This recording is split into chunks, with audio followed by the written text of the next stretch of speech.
یا ایھا النبی حسبک اللہ ومن اتبعک من المؤمنین، یہ سورہ انفال کی آیہ مبارکہ ہے جس کے اندر اللہ رب العالمین نے فرمایا، اے میرے محبوب، اللہ آپ کے لیے کافی ہے، اور مسلمانوں میں سے، مومنوں میں سے وہ کہ جنہوں نے آپ کی پیروی کی، ان کی غلامی آپ کے لیے کافی ہے۔ مفسرین نے لکھا کہ یہ حضرت فاروق اعظم رضی اللہ تعالی عنہ کے ایمان لانے پر آیہ کریمہ نازل ہوئی۔ نبی علیہ السلام نے اللہ رب العالمین سے دعا مانگی، یا اللہ ایک عمر دے دے، اسلام کا کام ہو جائے گا۔ اللہم اعز الاسلام بعمر ابن الخطاب۔ قیامت تک کوئی بھونکتا رہے، کسی کے بھونکنے سے کیا ہوگا؟ قیامت تک کوئی پیشاب میں منہ مارتا رہے، اسے ہمیں کیا غرض ہے؟ کہ جب رسول اللہ نے اللہ سے دعا مانگی، یا اللہ عمر کے ذریعے اسلام کو عزت دے دے۔ ما فشاند نور وساق عو عو کند، ہر کسے بر خلقت خود می دند۔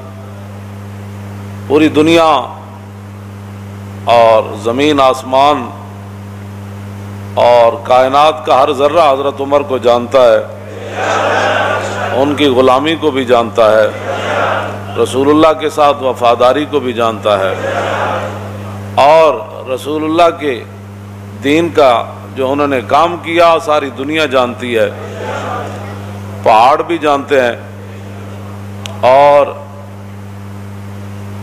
جو حیوان ہے وہ بھی جانتے ہیں۔ جب فاروق اعظم رضی اللہ تعالیٰ عنہ کو لولو نے دو دھاری خنجر جو ہے زہر سے بجھا ہوا، زہر آلود حضرت عمر پر دوران نماز، آپ نے اللہ اکبر فرمایا یا نہیں؟ صحابہ اس بارے میں واضح طور پر یہ بات ارشاد نہ فرما سکے کہ حضرت عمر نے اللہ اکبر فرمائی یا ابھی ہاتھ ہی اٹھائے تھے تو اس نے آپ پر حملہ کر دیا دوران نماز، تو آپ کا جسم مبارک جو ہے وہ کٹ گیا اور آپ مصلی رسول کے ساتھ ہی گر پڑے۔ تو بعد میں صحابہ پھر ایک حکیم کے پاس گئے، آپ کے علاج کے لیے دور دراز اسے لینے کے لیے گئے کہ بھئی آپ آئیں حضرت عمر کا علاج کریں۔ جب وہ حکیم صاحب صحابہ کے ساتھ آ رہے تھے تو راستے میں کہنے لگے، میں واپس جا رہا ہوں، حضرت عمر کا تو وصال ہو گیا ہے۔ وہ کہنے لگے، آپ کو کیسے پتا؟ آپ نے فرمایا، یہ جو بکری ہے نا دیکھ رہے ہیں، یہ جو فصل کھا رہی ہے یہ اس مالک کی نہیں ہے، یہ کسی اور کی بکری ہے جو غیر کا فصل کھا رہی ہے۔ اور جب تک حضرت عمر زندہ تھے تو بکریاں بھی غیر کا فصل نہیں کھایا کرتی۔ یہ اس بات کی دلیل ہے کہ حضرت عمر دنیا سے تشریف لے گئے۔ تو جو لوگ بے نماز ہیں، اور بے نماز بھی اس طرح ہیں کہ وہ جماعت کو کوئی اہمیت نہیں دیتے، کوئی شرعی مجبوری ہو تو وہ تو ہے، میں سب کے ساتھ یہ میں خطاب کر رہا ہوں، پوری امت کے ساتھ، کہ فاروق اعظم رضی اللہ تعالیٰ عنہ شدید زخمی ہو کر گر پڑے، اور لولو کو پکڑتے ہوئے مجوسی کو اور بھی صحابہ شہید ہو گئے۔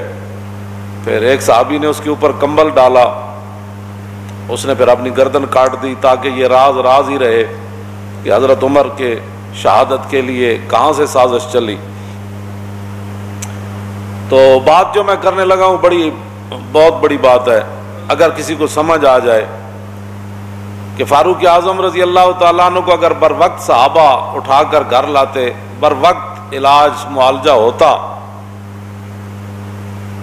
تو یہ تو اللہ کی تقدیر ہے، اس کی میں بات نہیں کر رہا، لیکن جو بظاہر اسباب ہیں، بر وقت حضرت عمر کا علاج ہو جاتا تو ممکن ہے حضرت عمر بچ جاتے یا کچھ دن اور امت کو فائدہ ہو جاتا، لیکن حضرت عمر وہاں، آپ کا پیٹ مبارک کٹا ہوا ہے، خون بہہ رہا ہے، اور جماعت بالکل تیار ہے، تو نہ مسجد میں افراتفری مچی، نہ کسی نے جماعت کو چھوڑا، اور دو صحابہ کی لاشیں بھی پڑی ہیں وہاں، شہید ہو گئے۔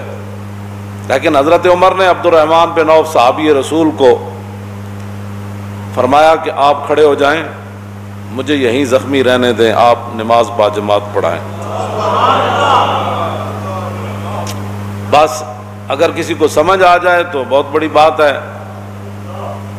اتنا بڑا نقصان ہو رہا تھا، لیکن حضرت عمر نے فرمایا نہیں، جو رسول اللہ راہ دے کر گئے نا، نماز پڑھائیں آپ۔ حضرت عمر ساتھ خون بہہ رہا ہے اور صحابہ کی لاشیں بھی پڑی ہوئی ہیں، لیکن جماعت نہیں چھوڑی گئی۔ اور آج مسلمان ہر چیز چھوڑ کر جو ہے وہ چاہتے ہیں کہ مسلمانوں کو عزت ملے، ایسے نہیں ہوگا، ایسے نہیں ہوگا۔ انہی راستوں پر چلیں گے تو عزت بنے گی۔ باطل نظریات اور باطل فلسفوں پر اسلام کی عمارت کبھی بھی تعمیر نہیں ہوگی، چاہے وہ سارا پاکستانی یونیورسٹیاں بن جائے اور ساری تسبیح لے کر بیٹھ جائیں، ایسے کبھی بھی نہیں ہوگا۔ راستے وہی ہیں جن پر صحابہ چلے، مستند راستے وہی مانے گئے جن سے ہو کر تیرے دیوانے، بس۔ اور لوٹ آئے جتنے فرزانے گئے اور تاب و منزل صرف دیوانے گئے۔ مستند راستے وہی مانے گئے۔ کوئی لاکھوں قیامت تک بڑبڑ کرتا رہے اور لاکھوں نئے نئے نظریات نکالتا رہے، نظریات وہی ہیں، راستے وہی ہیں جن پر صحابہ چلے اور چل کر پوری دنیا کو بتایا کہ کی محمد سے وفاتوں نے تو ہم تیرے ہیں، یہ جہاں چیز ہے کیا لوح و قلم تیرے ہیں۔ اب تو مسجدوں میں جمعہ پڑھنے کے لیے بھی لوگوں کو پریشانی ہوتی ہے کہ مسجد وزیر خان میں لبیک والے جمعہ پڑھنے نہ جائیں۔ گلائے جفائے وفا نما حرم کو جو اہل حرم سے ہے، کسی بت کدے میں بیان کروں تو صنم بھی کہہ دے ہری ہری۔ اور میں کیا جڑے پہلے تمبو تھے لگتے سن وہ بھی نہیں، آرڈر ہویا بھی یہ تمبو بھی نہیں لانے، کیونکہ مسلمانوں نے یہاں آج اپنا شوکت اسلام کا اظہار کرنا ہے۔ ہاں جی، اقبال کہندا شکوہ عید کا منکر نہیں ہوں میں، مگر قبول ہے فقط مرد حر کی تکبیریں۔ اقبال کہندا میں عید دے اجتماع دا میں منکر نہیں، لیکن اللہ اکبر بھی جنیاں دی قبول ہوندی۔ ہاں جی، جڑا اقبال مڑ مڑ کہندا اے حلقہ درویشاں او وہ مرد خدا کیسا، او حلقہ درویشاں او وہ مرد خدا کیسا، ہو جس کے گریباں میں ہنگامہ رستا خیز، جو ذکر کی گرمی سے شمع کی طرح روشن۔ اقبال کلندر لاہوری ایویں نہیں گل کی تھی۔ دسو اے ٹرمپ نو بھی اگر گل پتہ لگے نا کہ مسلمان جمعہ پڑھن جا رہے سن تے سرکاری سطح تے جڑے تمبو لگتے سن وہ بھی روک دیتے گئے، تے ٹرمپ کہے گا اسی بھی اسلام دے اتنے دشمن کوئی نہ، اسی تانوں اپنے چرچ دیتے نمازاں پڑھن واسطے اور تسی اپنی مسجداں وچ نمازاں پڑھن تو روک دیو۔ اوتھے کوئی جناب کوئی ہنگامے تے نہیں سن ہو رہا ہے، نہ کوئی تے بات ہو رہی سی۔ دسو تسی شاعر دا میں جڑا شعر پڑھیا نا او دا معنی اے وے کہ جو کچھ مسلمان اسلام نال کر رہے ہیں نا، میں کسی بت کدے وچ جا کے کہاں کہ وزیر خان مسجد وچ لوگوں نو سہولت نماز واسطے نہیں دیتی گئی اور لوگوں نو پکھے نہیں لا کے دیتے گئے، دریاں مسلے نہیں بچھائے گئے، تمبو نہیں لایا گیا، اس گرمی وچ پانی دا کوئی انتظام نہیں کیتا گیا، تے شاعر کہندا جے میں کسی بت کدے وچ جا کے بیان کرا نا کہ کلمہ پڑھن والے جمعے والے دن اے حال کیتا ہے، تے پھر بت بھی کہہ دے واہ واہ بھائی کیا بات ہے تھوڑی، واہ واہ بھائی مینوں منن والے تے میرے بڑا کچھ کرتے ہیں تے تسی وحدہ لا شریک نو من کے کر دیو۔ بہرحال اپنے آپ امت مسلمہ جب تک نہیں بدلے گی ایسے ذلیل برباد ہوتی رہے گی۔ راستے وہی ہیں جن پر حضور کے غلام تھے۔ انشاءاللہ انشاءاللہ انشاءاللہ لبیک تیری جت شالا، انشاءاللہ انشاءاللہ طیب تیری جت شالا، انشاءاللہ